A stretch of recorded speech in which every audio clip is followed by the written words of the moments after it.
Hi ಎಲ್ರಿಗೂ ನಮಸ್ಕಾರ. Welcome back to your channel Ashwini Geetanjali. ಎಲ್ಲರೂ ಹೇಗಿದ್ದೀರಾ? ಚೆನ್ನಾಗಿದ್ದೀರಾ?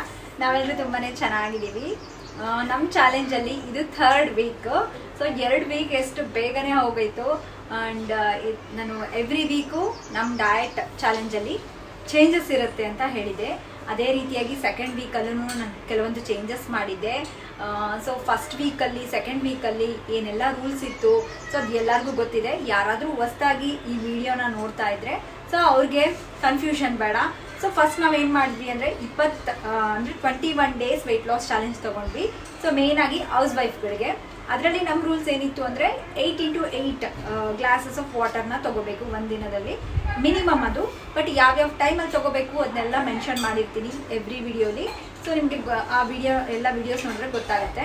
ಆ ಒಂದು ರೂಲ್ನ ಕಂಪಲ್ಸರಿಯಾಗಿ ಈ ಚಾಲೆಂಜಲ್ಲಿ ಫಾಲೋ ಮಾಡಬೇಕು. ಆ್ಯಂಡ್ ನೆಕ್ಸ್ಟ್ ರೂಲ್ ಬಂದ್ಬಿಟ್ಟು ಬ್ರೇಕ್ಫಾಸ್ಟಿಗೆ. ಸೊ ನಾವು ಮನೆಯಲ್ಲಿ ನಾರ್ಮಲ್ ಆಗಿ ನಮ್ಮ ಫ್ಯಾಮಿಲಿಗೆ ಮಾಡುವಂಥ ರೆಗ್ಯುಲರ್ ಸೌತ್ ಇಂಡಿಯನ್ ಬ್ರೇಕ್ಫಾಸ್ಟ್ ಏನಿರುತ್ತಲ್ಲ ಸೊ ಅದನ್ನೇ ತೊಗೊಂಡು ನಾವು ಅಂದರೆ ಅದೇ ಅಡುಗೆನ ತೊಗೊಂಡು ವೆಯ್ಟ್ ಲಾಸ್ಗೆ ಮಾಡ್ತಾ ಇರೋದಲ್ಲ. ಬಟ್ ಕಂಪಲ್ಸರಿಯಾಗಿ ಬ್ರೇಕ್ಫಾಸ್ಟ್ಗೆ ಸೀಡ್ಸ್, ಮಿಕ್ಸ್ಡ್ ಸೀಡ್ಸ್ ತೊಗೋಬೇಕು 1 ಸ್ಪೂನ್ ಅಷ್ಟು. ಆ್ಯಂಡ್ ಫ್ರೂಟ್ ಇರಬೇಕು, ಪ್ರೋಟೀನ್ ಇರಬೇಕು. ಸೊ ಈ ಥರ ಬ್ಯಾಲೆನ್ಸ್ಡ್ ಪ್ಲೇಟ್ ಇರಬೇಕು ನಮಗೆ ಬ್ರೇಕ್ಫಾಸ್ಟ್ಗೆ. ಇದು ಒಂದು ರೂಲು.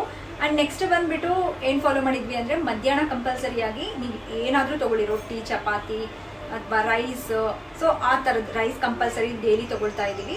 ಮಧ್ಯಾಹ್ನ ಕಂಪಲ್ಸರಿಯಾಗಿ ಯಾವುದಾದ್ರೂ ಒಂದು ಕಾಳು, ಕುದಿಸಿರೋ ಅಂಥ ಕಾಳು ತೊಗೋಬೇಕು.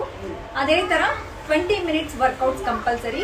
ಆ್ಯಂಡ್ ನೆಕ್ಸ್ಟ್ ಬಂದುಬಿಟ್ಟು ಏನು ಅಂತಂದರೆ ನೈಟ್ ಡಿನ್ನರ್ಗೆ ನಾವು ಕುದಿಸಿರೋ ಅಂಥ ಕಟ್ಟಿರುತ್ತಲ್ಲ, ಕಾಳಿನ ಕಟ್ಟು, ಅದನ್ನು ನಾವು ಸೂಪ್ ಥರ ಕನ್ವರ್ಟ್ ಮಾಡಿಕೊಂಡು ಸೊ ಮಧ್ಯಾಹ್ನ ಮಾಡಿರೋಂಥ ಪಲ್ಯ ಅಥವಾ ಸಾಂಬಾರು, ಸೊಪ್ಪು, ಈ ಥರದ್ದು ಸೊಪ್ಪಿನ ಸಾರು ಅದರಲ್ಲಿ ಈ ಕಟ್ಟನ್ನು ಮಿಕ್ಸ್ ಮಾಡಿಕೊಂಡು ನೈಟ್ ಡಿನ್ನರ್ಗೆ ಆ ಥರ ಸೂಪ್ನ ನಾವು ತೊಗೊಳ್ತಾ ಇದ್ದೀವಿ. ಆ್ಯಂಡ್ ಫಸ್ಟ್ ವೀಕಲ್ಲಿ ಯಾವುದೇ ಥರದ ಟೈಮಿಂಗ್ಸ್ ಏನು ಫಾಲೋ ಮಾಡಿರಲಿಲ್ಲ. ಬಟ್ ಸೆಕೆಂಡ್ ವೀಕಿಗೆ ನಾವೇನೆಲ್ಲ ಫಾಲೋ ಮಾಡಿದ್ವಿ ಅಂದರೆ ಸೊ ಫಸ್ಟ್ ವೀಕಿಂದ ಏನೇನಿತ್ತು ಅದು ಎಲ್ಲನೂ ಫಾಲೋ ಮಾಡ್ತಾ ಸೆಕೆಂಡ್ ವೀಕಲ್ಲಿ ಎವ್ರಿ ಮೀಲ್ ಆದಮೇಲೆ ಅಂದರೆ ಬ್ರೇಕ್ಫಾಸ್ಟ್, ಲಂಚ್, ಡಿನ್ನರ್ ಆದಮೇಲೆ 5 ನಿಮಿಷ ವಾಕ್ ಮಾಡಬೇಕು. Minimum 5 minutes walk. ನೀವು ಮನೆಯಲ್ಲೇ ಮಾಡ್ಬೋದು, ಸೊ ರೂಮಲ್ಲಿ ಮಾಡ್ಬೋದು, ಹಾಲಲ್ಲಿ. ಸೊ ಅದ್ರದ್ದು ಏನೂ ಪ್ರಾಬ್ಲಮ್ ಇಲ್ಲ. ಆ ಥರ ಒಂದು ಇನ್ಕ್ಲೂಡ್ ಮಾಡಿದ್ವಿ. And intermittent fasting 14:10. ಸೊ ನಂದು ಟೈಮಿಂಗ್ಸ್ ಬಂದುಬಿಟ್ಟು ಬೆಳಗ್ಗೆ 10 ಗಂಟೆಯಿಂದ ನೈಟ್ 8 ಗಂಟೆ ಈ ಟೈಮಿಂಗ್ಸ್ನ ನಾನು ಫಾಲೋ ಮಾಡಿದ್ದೆ. 14:10 ಈ ಥರದ ಚೇಂಜಸ್ನ ನಾವು ಮಾಡಿದ್ವಿ. ಸೊ ಹಾಗಿದ್ರೆ ಈಗ ಫಸ್ಟ್ ವೀಕ್ ಸೆಕೆಂಡ್ ವೀಕಲ್ಲಿ ಏನೇನೆಲ್ಲ ಚೇಂಜಸ್ ಮಾಡಿದ್ವಿ ಅನ್ನೋದು ಗೊತ್ತಾಯಿತು. ಈಗ 3rd ವೀಕಲ್ಲಿ ನಾನು ಏನು ಚೇಂಜಸ್ ಮಾಡ್ತಾ ಇದ್ದೀನಿ ಆ್ಯಂಡ್ ಇದರಿಂದ ನಮಗೆ ಏನೆಲ್ಲ ಬೆನಿಫಿಟ್ಸ್ ಇದೆ ಈ ವೆಯ್ಟ್ ಲಾಸ್ ಚಾಲೆಂಜಲ್ಲಿ, ತುಂಬಾ ಹೆಲ್ಪ್ ಆಗುವಂಥ ಚೇಂಜಸ್ಸು. ಸೊ ಏನು ಚೇಂಜಸ್ಸು ಅಂದರೆ ವಿಡಿಯೋನ ಎಂಡ್ವರೆಗೂ ಸ್ಕಿಪ್ ಮಾಡಿದೆ ನೋಡಿ, ಸೊ ಅವಾಗ ಗೊತ್ತಾಗುತ್ತೆ. ಸೊ ಈಗ ಬನ್ನಿ 3rd ವೀಕ್ ಅಂದರೆ 15th ಡೇ ಏನೇನು ತೊಗೊಳ್ತಾ ಇದ್ದೀನಿ ಆ್ಯಂಡ್ ಯಾವ ಥರ ಇರುತ್ತೆ ಈ 1 ವೀಕು ಅನ್ನೋದನ್ನ ಶೇರ್ ಮಾಡ್ತೀನಿ. ಬನ್ನಿ. 3rd ವೀಕಿಂದನೂ ಸೇಮ್ ರೂಲ್ಸ್ನ ಫಾಲೋ ಮಾಡಬೇಕು. ನಾವೇನು ಫಸ್ಟ್ ವೀಕ್ ಸೆಕೆಂಡ್ ವೀಕಿಗೆ ಏನು ಫಾಲೋ ಮಾಡಿದ್ವಲ್ಲ ಸೊ ಅದೇ ಥರ ಬೆಳಗ್ಗೆ ಎದ್ದ ತಕ್ಷಣವೇ ಅರ್ಧ ಗಂಟೆ ಒಳಗೆ ನೀರು ತೊಗೋಬೇಕು, 1 ಗ್ಲಾಸಷ್ಟು. ಹಾಗೆ ಮಾರ್ನಿಂಗ್ ವರ್ಕೌಟ್ಸ್ ಮಾಡೋ ಹಾಗಿದ್ರೆ ಇಲ್ಲ ವಾಕಿಂಗ್ ಮಾಡೋ ಹಾಗಿದ್ರೆ ಮಾಡ್ಕೋಬೋದು. ಅದಾದಮೇಲೆ 1 ಗ್ಲಾಸ್ ನೀರನ್ನ ಕುಡಿಯೋದು ಮಾತ್ರ ಮರಿಬೇಡಿ. ಸೊ ನೀವು ಫಾಲೋ ಮಾಡೋ ಅಂಥ ಏನು ರಿಚುವಲ್ಸ್ ಇರುತ್ತಲ್ಲ ಸೊ ಅದರ ಮೇಲೆ ಡಿಪೆಂಡ್ ಇರುತ್ತೆ ಯಾವಾಗ ನೀರು ಕುಡಿಬೇಕು ಅಂತ ನಾನು ತಿಳಿಸಿದ್ದೀನಲ್ಲ, ಆ ಟೈಮಲ್ಲಿ ಕುಡೀರಿ. ಹೌಸ್ ವೈಫ್ಗಳಿಗೆ ಈ ಚಾಲೆಂಜ್ ಅಂತೂ ಮೋಸ್ಟ್ ಸಿಂಪ್ಲೆಸ್ಟಾಗಿ ತುಂಬ ಈಸಿಯಾಗಿ ಫಾಲೋ ಮಾಡೋ ಅಂಥ ಚಾಲೆಂಜು. ಇದೂ ನಮಗೆ ಮಾಡೋಕ್ಕಾಗ್ತಿಲ್ಲ, ಲೈಕ್ ಇದೂ ಫುಡ್ ತೊಗೊಳಕ್ಕಾಗ್ತಿಲ್ಲ ನಮಗೆ ಅಂದರೆ ಇನ್ನೇನು ಮಾಡದೆ ವೆಯ್ಟ್ ಲಾಸ್ ಆಗೋದಂತೂ ಖಂಡಿತ ಸಾಧ್ಯ ಆಗೋದಿಲ್ಲ. ಸೊ ನಮ್ಮ ಕಡೆಯಿಂದ ಸ್ವಲ್ಪ ಆದರೂ ಎಫರ್ಟ್ ಇದ್ದರೆ ಮಾತ್ರ ನಾವು ಲೈಕ್ ಹೆಲ್ದಿಯಾಗಿ ಇರೋದಕ್ಕೆ, ಹೆಲ್ದಿ ಲೈಫ್ ಸ್ಟೈಲ್ನ ಲೀಡ್ ಮಾಡೋದಕ್ಕೆ, ವೆಯ್ಟ್ ಲಾಸ್ ಆಗೋದಕ್ಕೆ ಹೆಲ್ಪ್ ಆಗುತ್ತೆ. ನಾನು ಹೇಳ್ತೀನಲ್ಲ, ನಾನು ತೋರಿಸೋವಂಥ ಐಟಮ್ಸೇ ತೊಗೋಬೇಕಂತ ಏನೂ ಇಲ್ಲ. ಜಸ್ಟ್ ನೀವು ಮನೆಯಲ್ಲಿ ಮಾಡೋವಂಥ ದಿನ ಅಡುಗೆಗಳನ್ನೇ ತೊಗೊಳ್ಳಿ. ಕೆಲವೊಬ್ಬರು ಮಾರ್ನಿಂಗ್ ಟೈಮಲ್ಲಿ ನಾವು ರೈಸ್ಗಳನ್ನ ಮಾಡ್ತಿರ್ತೀವಿ, ಟೊಮೊಟೊ ರೈಸು ಇಲ್ಲ ಪಲಾವ್ ಆ ಥರ ಮಾಡಿದಾಗ ಏನು ಮಾಡಬೇಕು ಅಂದರೆ, ಆಯಿತು ನೀವು ಬ್ರೇಕ್ಫಾಸ್ಟಿಗೆ ಏನು ಮಾಡಿರ್ತೀರಲ್ಲ ಅದನ್ನೇ ತೊಗೊಳ್ರಿ. ಬಟ್ ರೈಸ್ ಏನಿರುತ್ತಲ್ಲ ಕ್ವಾಂಟಿಟಿ ಕಡಿಮೆ ಇರಬೇಕು, ಪ್ರೋಟೀನ್ ಸೋರ್ಸ್ ಜಾಸ್ತಿ ಆಗಿರಬೇಕು. ಪ್ರೋಟೀನಾಗಿ ನೀವು ಏನು ಆ್ಯಡ್ ಮಾಡ್ಕೊಳ್ಬೇಕು ಅಂತ ಆಪ್ಷನ್ಸ್ ಎಲ್ಲ ತಿಳಿಸಿದ್ದೀನಲ್ಲ, ಸೊ ಆ ಥರ ನೀವು ಬ್ಯಾಲೆನ್ಸ್ ಮಾಡ್ಕೋಬೇಕು. ಬಟ್ ಮಧ್ಯಾಹ್ನ ಟೈಮಲ್ಲಿ ನೀವು ಮತ್ತೆ ರೈಸ್ ತಿನ್ನೋ ಹಾಗಿಲ್ಲ. ಬ್ರೇಕ್ಫಾಸ್ಟ್ಗೆ ನೀವು ರೈಸ್ ತಿಂದಿದ್ರೆ ಮತ್ತೆ ಮಧ್ಯಾಹ್ನನೂ ನಾನು ರೈಸ್ ತಿಂತೀನಿ ಅಂತಂದರೆ ಖಂಡಿತ ಅದು ವೆಯ್ಟ್ ಲಾಸ್ಗೆ ಹೆಲ್ಪ್ ಆಗೋದಿಲ್ಲ.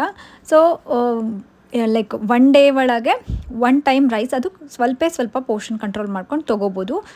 ಬಟ್ ನಾ ಅಷ್ಟೇ ತೊಗೊಂಡ್ರೆ ನಮಗೆ ನಿಜವಾಗ್ಲೂ ಹೊಟ್ಟೆ ಹಶ್ವ ಆಗೇ ಆಗುತ್ತೆ. ಮನೆಯಲ್ಲೆಲ್ಲ ಕೆಲಸ ಮಾಡ್ಕೋಬೇಕು, ಎಲ್ಲ ಮ್ಯಾನೇಜ್ ಮಾಡಬೇಕು ಅಂದರೆ ಎಲ್ಲಾಗತ್ತೆ ಹೇಳ್ರಿ, ಟಯರ್ಡ್ ಆಗಿಬಿಡ್ತೀವಿ ಆ್ಯಂಡ್ ಸುಸ್ತಾಗ್ತಾ ಇರುತ್ತೆ.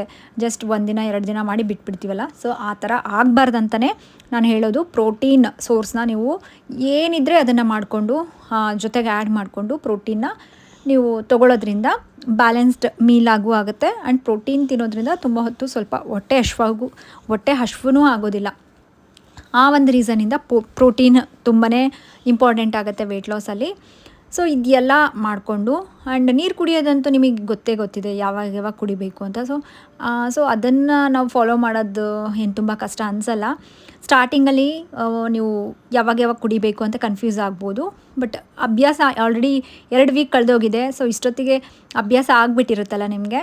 ಆ್ಯಂಡ್ ಇವತ್ತು ನಾನು ಬ್ರೇಕ್ಫಾಸ್ಟ್ಗೆ ಏನು ತೊಗೊಂಡಿದ್ದೀನಿ ಅಂತಂದರೆ ಮಂಡಕ್ಕಿ ಒಗ್ಗರಣೆ ಮಾಡಿದ್ದೆ. ಸೊ ಮಂಡಕ್ಕಿ ಒಗ್ಗರಣೆ ಆ್ಯಂಡ್ ಅದ್ರ ಜೊತೆ ಪ್ರೋಟೀನ್ನ ಸ್ವಲ್ಪ ಏನು ತೊಗೋಬೇಕಾ ಅಂತ ಯೋಚನೆ ಮಾಡ್ತಾಯಿದ್ದೆ. ಏನು ರೋಸ್ಟ್ ಮಾಡಿರೋವಂಥ ಕಡಲೆಕಾಳು ಚೆನ್ನ ಅಂತ ಹೇಳ್ತೀವಲ್ಲ, ಸೊ ಅದನ್ನು ಒಂದು ಚಿಕ್ಕ ಬೌಲಷ್ಟು ತೊಗೊಂಡಿದ್ದೀನಿ. ಅದರಲ್ಲೂ ಪ್ರೋಟೀನ್ ಸಿಗುತ್ತೆ. ಇದ್ರ ಬದಲಾಗಿ ನೀವು ಪನ್ನೀರು ಅಥವಾ ಎಗ್ಸ್ ಮತ್ತು ಕಾಳುಗಳು ಈ ಥರದನ್ನೆಲ್ಲ ಇನ್ಕ್ಲೂಡ್ ಮಾಡ್ಕೋಬೋದು ಪ್ರೋಟೀನ್ಗೋಸ್ಕರ. ಅದ್ರ ಜೊತೆಗೆ ಸ್ವಲ್ಪ ಆ್ಯಪಲ್ಲು ಆ್ಯಂಡ್ ನೆಕ್ಸ್ಟ್ ಬಂದುಬಿಟ್ಟು 1 ಟೇಬಲ್ ಸ್ಪೂನಷ್ಟು ಸೀಡ್ಸ್, ಮಿಕ್ಸ್ಡ್ ಸೀಡ್ಸ್ನ ತೊಗೊಂಡಿದ್ದೀನಿ. ಇದ್ರದ್ದು ಲಿಂಕ್ ಆನ್ಲೈನಲ್ಲಿ ಇದ್ರ ಲಿಂಕ್ ಡಿಸ್ಕ್ರಿಪ್ಷನಲ್ಲಿ ಕೊಡ್ತೀನಿ. ಆನ್ಲೈನಲ್ಲಿ ಆರಾಮಾಗಿ ಸಿಗುತ್ತೆ. ಇಲ್ಲ ಡ್ರೈ ಫ್ರೂಟ್ ಶಾಪಲ್ಲಿ ಹೋಗ್ಬಿಟ್ರೆ ನಿಮಗೆ ಎಲ್ಲ ಥರದ್ದು ಸೀಡ್ಸ್ ಸಿಗುತ್ತೆ. ಎಲ್ಲನೂ ಸ್ವಲ್ಪ ತೊಗೊಂಡು ಬಂದು ಇಟ್ಕೊಂಡು ಒಂದ್ಸರಿ ರೋಸ್ಟ್ ಮಾಡಿ ಇಟ್ಕೊಂಡ್ಬಿಡಿ ಒಂದು ಬಾಕ್ಸಲ್ಲಿ ಹಾಕ್ಕೊಂಡು. ಸೊ ಆರಾಮಾಗಿ ನೀವು ಅದನ್ನು ಡೈಲಿ ಒಂದು ಸ್ಪೂನ್ ತೊಗೋಬೋದು. ಅಯ್ಯೋ ಕಾಸ್ಟ್ಲಿ ಇದ್ದಾವೆ ಅದನ್ನೆಲ್ಲ ಏನು ತೊಗೊಳ್ಳೋದಪ್ಪ ಅಂತ ಮಿಸ್ ಮಾಡೋಕ್ಕೆ ಹೋಗಬೇಡಿ. ನೀವು ನಿಮ್ಮ ಹೆಲ್ತಿಗೆ ಇನ್ವೆಸ್ಟ್ ಮಾಡೋದನ್ನ ಯಾವತ್ತೂ ವೇಸ್ಟ್ ಅಂತ ಅಂದ್ಕೊಳ್ಳೋಕೆ ಹೋಗಬೇಡಿ. ತುಂಬಾ ಒಳ್ಳೆಯದು. ಈವನ್ ಮಕ್ಕಳಿದ್ದರೆ ಮನೆಯಲ್ಲಿ ಅವ್ರಿಗೂ ಕೊಡಿ. ಸೊ ಈ ಥರ ಒಂದ್ಸಲ ತಂದಿಟ್ಕೊಂಡ್ಬಿಟ್ರೆ ಮಾರ್ನಿಂಗ್ ಟೈಮಲ್ಲಿ ಯಾವಾಗ ಬೇಕಿದ್ರೂ ತೊಗೋಬೋದು. ಆ್ಯಂಡ್ ಬ್ರೇಕ್ಫಾಸ್ಟ್ ಆದಮೇಲೆ 5 ಮಿನಿಟ್ಸ್ ವಾಕ್ ಮಾಡ್ಕೊಂಡಿದ್ದೀನಿ. ನೆಕ್ಸ್ಟ್ ಬಂದುಬಿಟ್ಟು ಲಂಚ್ಗೆ ಇವತ್ತು ಒಂದು ರೊಟ್ಟಿ ತೊಗೊಂಡಿದ್ದೆ, ಜೋಳದ ರೊಟ್ಟಿ. ಆ್ಯಂಡ್ ಎಗ್ ಪಲ್ಯ ಮಾಡಿದ್ದೆ ನಾನು, ಎಗ್ ಮಸಾಲ, 2 ಎಗ್ಗು, ಹಾಗೆ ಕುದಿಸಿರುವಂಥ ಹುರುಳಿ ಕಾಳು ತೊಗೊಂಡಿದ್ದೀನಿ. ನೆಕ್ಸ್ಟ್ ಬಂದುಬಿಟ್ಟು ಸ್ವಲ್ಪ ಕ್ಯಾರೆಟ್. ಇದು ಬಂದುಬಿಟ್ಟು ಮಧ್ಯಾಹ್ನ ಊಟ ಆಗಿತ್ತು. ಈವನ್ ಲಂಚ್ಗೂ ಸಹ ನಾನು ಆಲ್ಮೋಸ್ಟ್ ಮನೇಲಿ ಜೋಳದ ರೊಟ್ಟಿನೇ ಮಾಡ್ತಿರ್ತೀವಿ. ಹಾಗಾಗಿ ಡೈಲಿ ಜೋಳದ ರೊಟ್ಟಿನ ತೊಗೊತೀನಿ. ನೀವು ಬೇಕಿದ್ದರೆ ಹೈ ಪ್ರೋಟೀನ್ ವೆಯ್ಟ್ ಲಾಸ್ ಚಪಾತಿಗಳನ್ನ ತೋರಿಸಿದ್ದೀನಿ. ಬರೀ ಗೋಧಿ ಹಿಟ್ಟಿಂದ ಮಾಡಿರೋಂಥ ಚಪಾತಿಗಳನ್ನ ತೊಗೊಳೋದಕ್ಕಿಂತ ಅದರಲ್ಲಿ ಮಿಕ್ಸ್ ಅಂದರೆ ಮನೆಯಲ್ಲಿರುವಂಥ ಬೇರೆ ಹಿಟ್ಟುಗಳಿರುತ್ತಲ್ಲ, ಸ್ವಲ್ಪ ಕಡಲೆ ಹಿಟ್ಟು ಮತ್ತು ರಾಗಿ ಹಿಟ್ಟು, ಜೋಳದ ಹಿಟ್ಟು ಅಥವಾ ಓಟ್ಸ್ ಪೌಡರು, ಈ ಥರ ಹಿಟ್ಟುಗಳನ್ನ ಮಿಕ್ಸ್ ಮಾಡಿಬಿಟ್ಟು ನೀವು ಚಪಾತಿಗಳನ್ನ ಮಾಡಿಕೊಂಡ್ರೆ ಅದು ತುಂಬ ಹೆಲ್ಪ್ ಆಗುತ್ತೆ ವೆಯ್ಟ್ ಲಾಸ್ಗೆ. ಇಲ್ಲ ಈ ಥರ ಎಲ್ಲ ಮಾಡೋದಕ್ಕಾಗೋದಿಲ್ಲ ಅಂದರೆ ಬರೀ ನೀವು ಗೋಧಿ ಹಿಟ್ಟಿಂದ ಮಾಡ್ಕೋಬೇಕು ಅಂದರೆ ಅದರಲ್ಲಿ ಏನಾದರೂ ವೆಜಿಟೇಬಲ್ ಪ್ಯೂರಿಗಳನ್ನ ಆ್ಯಡ್ ಮಾಡ್ಕೊಳ್ಳಿ. ಪಾಲಕ್ ಪ್ಯೂರಿ ಆಗಿರ್ಬೋದು, ಪಾಲಕ್ನ ಸ್ವಲ್ಪ ಕುದಿಸ್ಬಿಟ್ಟು 1-2 ನಿಮಿಷ ಅದನ್ನು ಮಿಕ್ಸಿ ಮಾಡಿ ಆ ಪ್ಯೂರಿನ ಅದರಲ್ಲಿ ಹಾಕಿ, ಇಲ್ಲಾಂದರೆ ಕ್ಯಾರೆಟ್ ಕುದಿಸ್ಬಿಟ್ಟು ಅದನ್ನು ಪ್ಯೂರಿ ಥರ, ಬೀಟ್ರೂಟು, ನೆಕ್ಸ್ಟ್ ಬಂದುಬಿಟ್ಟು ಸೋರೆಕಾಯಿ, ಸೊ ಈ ಥರ ವೆಜಿಟೇಬಲ್ ಪ್ಯೂರಿಗಳನ್ನ ಅದರಲ್ಲಿ ಹಾಕಿ ಡಿಟಾಕ್ಸ್ ಚಪಾತಿಗಳಂತ ಹೇಳ್ತೀವಿ.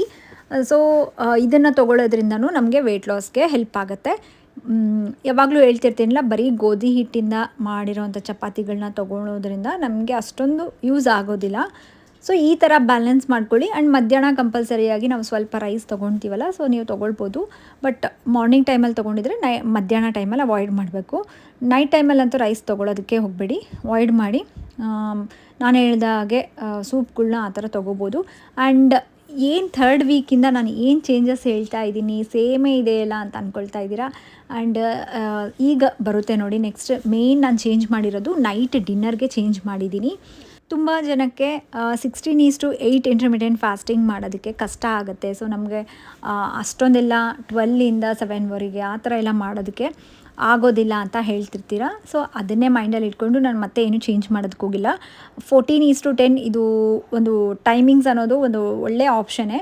ಸೊ 8 ಗಂಟೆ ಮೇಲೆ ನೀವು ಏನು ತಿನ್ನೋದಕ್ಕೆ ಹೋಗಬಾರ್ದು. ಸೊ ಅದನ್ನು ರೂಲ್ನ ಮಾತ್ರ ಫಾಲೋ ಮಾಡಿ. ಬಟ್ ನೈಟ್ ಡಿನ್ನರ್ಗೆ ಫಸ್ಟ್ ವೀಕಲ್ಲಿ 2nd ವೀಕಲ್ಲಿ ಏನು ಮಾಡಿದ್ವಿ, ಸೂಪ್ ಕುದಿಸಿರೋಂಥ ಕಾಳಿನ ಕಟ್ಟಿರುತ್ತಲ್ಲ, ಅದನ್ನೇ ನಾವು ಸೂಪ್ ಥರ ಮಾಡಿಕೊಂಡು ತೊಗೊಳ್ತಾ ಇದ್ವಿ ನೈಟ್ ಡಿನ್ನರ್ಗೆ. ಬಟ್ 3rd ವೀಕಿಂದ ಏನು ಮಾಡ್ತಾ ಇದ್ದೀನಿ ಅಂದರೆ, ಸೇಮ್ ಕಾಳೆಲ್ಲ ಯೂಸ್ ಮಾಡಲೇಬೇಕು ಮಧ್ಯಾಹ್ನ. ಬಟ್ ಕುದಿಸಿರೋವಂಥ ಕಟ್ಟೇನಿರುತ್ತಲ್ಲ ಅದನ್ನು ನಾವು 3rd ವೀಕಿಂದ ಸ್ನ್ಯಾಕ್ಸ್ ಟೈಮಲ್ಲಿ ತೊಗೊಳ್ತೀವಿ. ಸ್ನ್ಯಾಕ್ಸ್ ಟೈಮಲ್ಲಿ ಡ್ರೈ ಫ್ರೂಟ್ಸು ಅಥವಾ ಏನಾದರೂ ಹೆಲ್ದಿ ಆಪ್ಷನ್ಸ್ನ ತೊಗೊಳ್ತಿದ್ವಲ್ಲ, ಅದ್ರ ಬದಲಾಗಿ 1 ಸ್ಪೂನಷ್ಟು ಕಾಳು ಜೊತೆಗೆ ಆ ಕುದಿಸಿರೋವಂಥ ಕಟ್ಟು 1 ಗ್ಲಾಸಷ್ಟು ಕಟ್ಟನ್ನ ತೊಗೊಂಡು ಈವ್ನಿಂಗ್ ಟೈಮಲ್ಲಿ ತೊಗೋಬೇಕು, ಸ್ನ್ಯಾಕ್ಸ್ ಟೈಮಲ್ಲಿ. ಸೊ ಇದು ಕಂಪಲ್ಸರಿ. ಆ್ಯಂಡ್ ನಾನು ಅಂದರೆ ನಮ್ಮ ಡಯಟಲ್ಲಿ ಚೇಂಜ್ ಮಾಡಿರೋವಂಥ ಒಂದು ರೂಲು. ಸೊ ಅದೇ ಥರ ನಾನಿಲ್ಲಿ ಮಧ್ಯಾಹ್ನ ಹುರುಳಿಕಾಳನ್ನ ಕುದಿಸಿಟ್ಕೊಂಡಿದ್ದೆ ಅಂತ ಹೇಳಿದ್ನಲ್ಲ, ಈ ಕಾಳನ್ನ ಸ್ವಲ್ಪ ತೊಗೊಂಡಿದ್ದೀನಿ. ಈ ಕುದಿಸಿರೋವಂಥ ಈ ಕಟ್ಟು ಏನಿರುತ್ತಲ್ಲ 1 ಗ್ಲಾಸ್ ಅಷ್ಟು ನಾನು ಈವ್ನಿಂಗ್ ಸ್ನ್ಯಾಕ್ಸ್ ಟೈಮಲ್ಲಿ ತೊಗೊಳ್ತಾ ಇದ್ದೀನಿ. ಸ್ವಲ್ಪ ಉಗುರು ಬೆಚ್ಚಾಗಿರಲಿ. ಈ ಥರ ನಾವು ಟೀ ಸ್ನ್ಯಾಕ್ಸ್ ಟೈಮಲ್ಲಿ ಟೀ ಯಾವ ಥರ ಕುಡಿತೀವಲ್ಲ ಅದೇ ಥರ ಈ ಕುದಿಸಿರೋಂಥ ಕಾಳಿಂದು ಕಟ್ಟು ತೊಗೊಳ್ಳಿ. ಯಾವುದಾದ್ರೂ ಕಾಳು ತೊಗೊಳ್ಳಿ. ಹುರುಳಿಕಾಳು ನಮಗೆ ಪ್ರೋಟೀನ್ ಜಾಸ್ತಿ ಸಿಗುತ್ತೆ. ಸೊ ಹುರುಳಿಕಾಳು ಇನ್ಕ್ಲೂಡ್ ಮಾಡ್ಕೊಳ್ಳಿ. ಅಥವಾ ನಮಗೆ ಹೆಸರು ಕಾಳು, ಕಡಲೆಕಾಳು, ಈ ಥರದ ಕಾಳುಗಳಿಂದ ಕಟ್ಟನ್ನು ಸಹ ನಾವು ತೊಗೊಳ್ಬೋದು. ಇದು ಈವ್ನಿಂಗ್ ಟೈಮಲ್ಲಿ ಫಾಲೋ ಮಾಡಬೇಕು. ಸೊ ಈಗ ನೈಟ್ ಡಿನ್ನರ್ಗೆ ಏನು ತೊಗೋಬೇಕಪ್ಪ ಅಂತ ಅಂದ್ಕೊಳ್ತಾ ಇದ್ದೀರಾ. ನೈಟ್ ಡಿನ್ನರ್ಗೆ ಒಂದು ಈಸಿಯಾಗಿ ಕ್ವಿಕ್ಕಾಗಿ ಆಗೋವಂಥ ಒಂದು ರೆಸಿಪಿನ ತೋರಿಸಿದ್ದೀನಿ. ಇದು ಬಂದುಬಿಟ್ಟು ಯಾರಿಗೆಲ್ಲ ಸ್ಕಿನ್ ಗ್ಲೋ ಆಗಬೇಕು ಆ್ಯಂಡ್ ಹೇರ್ ಫಾಲ್ ತುಂಬ ಆಗ್ತಾ ಇದೆ ಅಂತ ಲೇಡೀಸಲ್ಲಿ ತುಂಬ ಪ್ರಾಬ್ಲಮ್ ಇರುತ್ತೆ. ಎಷ್ಟೊಂದು ಜನ ಆಲ್ಮೋಸ್ಟ್ ಒಂದು 80% ಲೇಡೀಸ್ಗೆ ಹೇರ್ ಫಾಲ್ ಇಶ್ಯೂ ಇರುತ್ತೆ. ಹೇರೆಲ್ಲ ಥಿನ್ನಿಂಗ್ ಆಗೋದು, ಇಲ್ಲಾಂತಂದರೆ ಸುಮ್ಮನೆ ಹೇರ್ ಫಾಲ್ ಆಗ್ತಾ ಇರುತ್ತೆ. ಸೊ ಈ ಥರ ಎಲ್ಲ ಆಗ್ತಾ ಇದೆ ಅಂತಂದರೆ ಡೆಫಿನೆಟ್ಲಿ ಇವತ್ತು ನಾನು ಡಿನ್ನರ್ಗೆ ತೋರಿಸುವಂಥ ಈ ರೆಸಿಪಿನ ಡೈಲಿ ತೊಗೊಳ್ಳಿ. ನಿಮಗೆ ಜಸ್ಟ್ ಒಂದು 15 ಡೇಸಲ್ಲೇ ರಿಸಲ್ಟ್ಸ್ ಗೊತ್ತಾಗುತ್ತೆ. ಸೊ ಈ 1 ವೀಕು ನಾವು ಡಿನ್ನರ್ಗೆ ಏನು ತೊಗೋಬೇಕಪ್ಪ ಅಂತಂದರೆ ಡ್ರೈ ಫ್ರೂಟ್ ಮಿಲ್ಕ್ನ ತೊಗೋಬೇಕು. ಇದನ್ನು ಯಾವ ರೀತಿಯಾಗಿ ಪ್ರಿಪೇರ್ ಮಾಡಬೇಕು ಆ್ಯಂಡ್ ಏನೆಲ್ಲ ಬೇಕು ಅಂತ ತೋರಿಸ್ತೀನಿ ನೋಡಿ. ಒಂದು ಡ್ರೈ ಅಂಜೀರನ್ನ ತೊಗೊಂಡಿದ್ದೀನಿ. ನೆಕ್ಸ್ಟ್ ಬಂದುಬಿಟ್ಟು ಒಂದು 4ರಿಂದ 5 ಬಾದಾಮಿ, 1 ಖರ್ಜೂರ, ಹಾಗೆ 2 ಗೋಡಂಬಿ ಆ್ಯಂಡ್ 1ರಿಂದ 2 ವಾಲ್ನಟ್ ಸಹ ಇದರಲ್ಲಿ ಆ್ಯಡ್ ಮಾಡಿಕೊಂಡ್ರೆ ತುಂಬ ಒಳ್ಳೆಯದು. ಸೊ ಇವನ್ನೆಲ್ಲ ಏನು ಮಾಡಿದ್ದೀನಿ ಅಂದರೆ 1 ಅವರ್, ಒಂದು ಹಾಫ್ ಆನ್ ಅವರ್ 1 ಅವರು ಬಿಸಿ ಹಾಲಲ್ಲಿ ನೆನೆಸಿಟ್ಕೊಂಡಿದ್ದೀನಿ. ಸೊ ನೋಡಿ ಈ ಥರ ಚೆನ್ನಾಗಿ ಹಾಲಲ್ಲಿ ನೆನೆಸಿಟ್ಕೊಂಡ್ರೆ ಟೇಸ್ಟ್ ಚೆನ್ನಾಗಿರುತ್ತೆ. ಈ ಥರ ನೆನೆಸಿಟ್ಕೊಂಡಿರುವಂಥ ಡ್ರೈ ಫ್ರೂಟ್ಸ್ನ ಒಂದು ಮಿಕ್ಸಿ ಜಾರಿಗೆ ಹಾಕ್ಕೊಂಡ್ಬಿಟ್ಟು ನಾವು ಆಲ್ರೆಡಿ ಕುದಿಸಿ ತಣ್ಣಗೆ ಮಾಡಿರೋಂಥ ಹಾಲೇನಿರುತ್ತಲ್ಲ ಅದನ್ನು ಈ ಬ್ಲೆಂಡರ್ಗೆ ಹಾಕಿ ಚೆನ್ನಾಗಿ ಮಿಕ್ಸಿ ಮಾಡಬೇಕು. ಸೊ ಇದು ನಮಗೆ ಡ್ರೈ ಫ್ರೂಟ್ ಮಿಲ್ಕ್ ಕೇಳೋದಕ್ಕೆ ಎಷ್ಟು ಚೆನ್ನಾಗಿ ಅನಿಸುತ್ತೆ. ಯಾರಿಗೆಲ್ಲ ಬಿಸಿಯಾಗಿ ಕುಡಿಬೇಕು ಅಂತ ಅನಿಸಿದರೆ ಇದನ್ನು ಹಾಲು ಸ್ವಲ್ಪ ಬಿಸಿ ಮಾಡಿಕೊಂಡು ಮಾಡ್ಕೋಬೋದು. ಇಲ್ಲ ನಮಗೆ ತಣ್ಣಗೆ ಕುಡಿಬೇಕು ಅಂತ ಅಂದ್ಕೊಂಡ್ರೂ ಇದರಲ್ಲಿ ಒಂದು 2 ಐಸ್ ಕ್ಯೂಬ್ಸ್ ಆ್ಯಡ್ ಮಾಡಿಕೊಂಡು ತಣ್ಣಗಾದರೂ ಕುಡಿಬೋದು. ಸೊ ಯಾವ ಥರ ಆದರೂ ಕುಡಿಬೋದು. ಬಟ್ ನೈಟ್ ಟೈಮ್ ಡಿನ್ನರ್ಗೆ ಈ 1 ವೀಕು ಈ ಥರ ಡ್ರೈ ಫ್ರೂಟ್ ಮಿಲ್ಕ್ನೇ ತೊಗೋಬೇಕು. ಇದು ಬಂದುಬಿಟ್ಟು 3rd ವೀಕಲ್ಲಿ ನಾನು ಫಾಲೋ ಮಾಡೋ ಅಂಥ ರೂಲು. ನೀವು ಅಂದ್ಕೊಳ್ಬೋದು ಜಸ್ಟ್ ಇದು ಒಂದು ಕುಡಿದ್ಬಿಟ್ರೆ ಹೊಟ್ಟೆ ತುಂಬುತ್ತಾ ಹೇಗೆ ಅಂತ. ಸೊ ಇದರಲ್ಲಿ ನಾವು ಆ್ಯಡ್ ಮಾಡಿರುವಂಥ ಡ್ರೈ ಫ್ರೂಟ್ಸ್ ಏನಿದಾವಲ್ಲ ನಮಗೆ ಫಿಲ್ಲಿಂಗ್ ಅಂತ ಫೀಲ್ ಬರುತ್ತೆ. ಮೇಯ್ನಾಗಿ ನಾವು ಡಿನ್ನರ್ ಟೈಮಲ್ಲಿ ತೊಗೊಳೋದ್ರಿಂದ ನಮ್ಮ ಸ್ಕಿನ್ ಎಲ್ಲ ತುಂಬ ಹೀಲ್ ಆಗುತ್ತೆ. ಆ್ಯಂಡ್ ಹೇಳಿದ್ನೆಲ್ಲ ಸ್ಕಿನ್ ಗ್ಲೋಯಿಂಗ್ ಆ್ಯಂಡ್ ಎಷ್ಟೊಂದು ಹೆಲ್ತ್ ಇಶ್ಯೂಸ್ ಎಲ್ಲ ಕಡಿಮೆ ಆಗುತ್ತೆ. ಹಾಗೆ ನಿದ್ದೆನೂ ಚೆನ್ನಾಗಿ ಬರುತ್ತೆ. ಸ್ಟ್ರೆಸ್ ತೊಗೊಂಡು ಬೆಳಗ್ಗೆಯಿಂದ ಎಲ್ಲನೂ ಮ್ಯಾನೇಜ್ ಮಾಡಿಕೊಂಡು ಮನೆ ಕೆಲಸ ಎಲ್ಲ ಮಾಡಿಕೊಂಡು ಸುಸ್ತಾಗಿರುತ್ತೆ. ಸೊ ಈ ಥರ ಒಂದು ಡ್ರೈ ಫ್ರೂಟ್ ಮಿಲ್ಕ್ನ ತೊಗೊಂಡು ಈಸಿಯಾಗಿ ನಾವು ವೆಯ್ಟ್ ಲಾಸನ್ನು ಮಾಡ್ಕೋಬೋದು. ಮಾಡ್ಕೊಳ್ಳೋದಕ್ಕೂ ತುಂಬ ಕಷ್ಟ ಏನೂ ಅನಿಸಲ್ಲ. ಸೊ ಈ 1 ವೀಕ್ ಮರಿದೇನೆ ಏನೆಲ್ಲ ಮನೇಲಿ ಡ್ರೈ ಫ್ರೂಟ್ಸ್ ಇರುತ್ತಲ್ಲ, ಸೊ ಇರೋವಂಥ ಡ್ರೈ ಫ್ರೂಟ್ಸ್ನ ನೀವು ಮಿಕ್ಸ್ ಮಾಡಿಕೊಂಡು ಈ ಥರ ಮಾಡ್ಕೋಬೋದು. ಆ್ಯಂಡ್ ಮೇಯ್ನಾಗಿ ಹಾಲು. ಸೊ ಯಾವ ಹಾಲು ಯೂಸ್ ಮಾಡಬೇಕು ಅಂದರೆ ಲೋ ಫ್ಯಾಟ್ ಮಿಲ್ಕ್ ಇತ್ತು ಅಂದರೆ ಸ್ಲಿಮ್ ಮಿಲ್ಕ್ ನಾನು ತೋರಿಸ್ತಾ ಇರ್ತೀನಿಲ್ಲ, ಗುಡ್ ಲೈಫ್ ಮಿಲ್ಕ್ ಅಂತ, ಅದು ಇತ್ತು ಅಂದರೆ ಅದನ್ನು ಯೂಸ್ ಮಾಡಿ.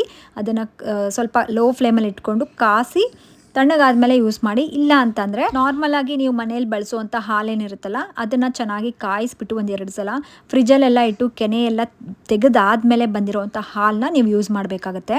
ಜಸ್ಟ್ ಈ ಒಂದು ಚೇಂಜಸ್ನ ಮಾಡ್ಕೊಳ್ಳೋದ್ರಿಂದ ತುಂಬಾ ಒಳ್ಳೆ ರಿಸಲ್ಟ್ಸ್ ಬರುತ್ತೆ. ಒಂದೇ ವಾರಕ್ಕೆ 4ರಿಂದ 5 kg ಓವರ್ ವೇಟ್ ಇರೋರು ಕಡಿಮೆ ಮಾಡ್ಕೋಬೋದು. ಸೊ ಇವತ್ತಿನ ವಿಡಿಯೋ ಇಷ್ಟ ಆಗಿದ್ದರೆ ಲೈಕ್ ಮಾಡಿ. ಮತ್ತೆ ನೆಕ್ಸ್ಟ್ ವ್ಲಾಗಲ್ಲಿ ಸಿಗ್ತೀನಿ. ಅಲ್ಲಿವರೆಗೂ ಟೇಕ್ ಕೇರ್, ಬಾಯ್.